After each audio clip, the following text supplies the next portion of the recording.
Hello everyone, তো good afternoon. এখন প্রায় 12টা পেরিয়েই গেছে আর এখন আমি রেডি হয়ে নিয়েছি দেখো। তো আজকে এই ড্রেসটা পরলাম আর এদিকে সমস্ত ব্যাগপত্র গুছিয়ে নিয়েছি। তো তোমরা তো জানোই কোথায় যাবো। ও না, তোমাদেরকে তো বলাই হয়নি, দেখছো ভুলেই গেছি। তো পরে বলছি, এখন চলো রেডি হয়ে ঝটপট করে বেরিয়ে পড়ি আগে, অনেকটা বেলা হয়ে গেছে আর মেঘলা মেঘলা করছে। চলো পরে দেখা হচ্ছে আবার।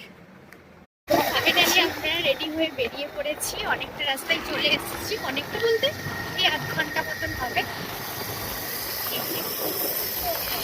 আমি হেলমেট পরে নিয়েছি, কেমন একটা লাগছে জানি না, হেলমেট তো করতেই হবে।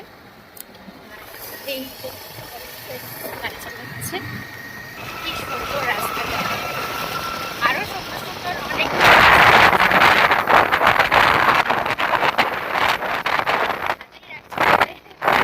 সুন্দর জিনিস দেখানোর আগেই চলে যাবে।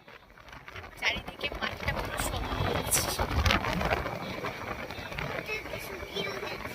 তো ভাত টাত খাওয়া দাওয়া করে বেরিয়েছি আমরা। যেতে যেতে আমাদের বিকেল হয়ে যাবে, আরও অনেক টুকটাক কাজ আছে, সবই তোমাদের সাথে শেয়ার করবো।